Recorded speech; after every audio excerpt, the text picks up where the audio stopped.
friend of mine who works in a kite store asked if somebody could make a video about how to assemble a kite. You know, if you go into you just want an afternoon flying kites with the kids, and you go to the kite store, you go to Walmart, you one of the box stores, and you get an inexpensive kite, and you go out to fly. This is something that we see from across the field. We see this all the time, and we want to do it. He wanted it addressed in a video, so here we go. First thing, very important. Always, always, always. Nobody ever does, but always assemble the kite at home on a flat surface where you're not going to lose parts, where things aren't going to blow away if there's any wind outside. Always assemble the kite at home or in a closed space before you try to do it out on the field, so you know what parts to look for, you know how many parts there are, etc., etc. Okay, so I'm really not that familiar with this kite, so let's assume your kite comes something like that. It's rolled up. It has sticks, you hope. Okay? It's rolled up, it has sticks, you hope. Okay. So we open it out. First thing that's most important, this one's pretty good, because the pockets for the sticks are obviously on the kite away from the string. However, we have seen people put the string on the wrong side. Almost always.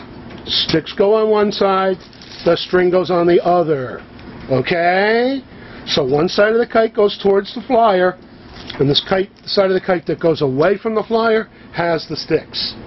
Alright, now, we have one of these little plastic bendy thingies. Alright, this is not an important piece, this is a critical piece. Now, you got a 50-50 chance of getting it right. Here's the thing. I want you to picture the bottom of a boat. I want you to picture the wings on an airplane. Boats have this V on the bottom. Airplanes, the wings almost always bend up. Okay?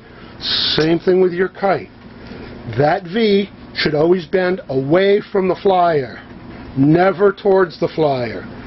Okay? So we put this up, so let me see if I can turn this way so you can see that it's a V. Alright? And if you're an aeronautical engineer, that's called a dihedral. It's a 25-cent word for bend. Okay? So we call these plastic fittings dihedrals, and the purpose, they have an incredible purpose, and that is to put a bend in the kite for stability. So that bend always goes away from the flyer, always goes away from the flying string. Now, it's amazing to watch, and this is a fairly loose-fitting kite, so I can get away with this time. Normally we put it in, I'll do it just because, always put it in here first, and then into the pockets, because the pockets are almost always smaller than this. So it's always going to be easier for you to stretch and put it in here than to try to put it in this second. Alright? Pocket, this first, pocket second. This first, pocket second. Okay? People who buy two kites, it's fun to watch, because people who buy two kites, and in two identical kites, and in one of them they'll get this right, and in the other one they'll get this backwards.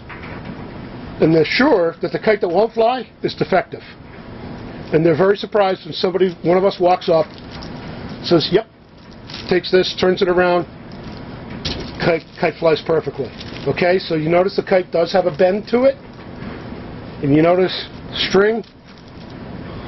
the place where we're going to tie our flying string is away from the bend. Okay? So that's kite assembly 101.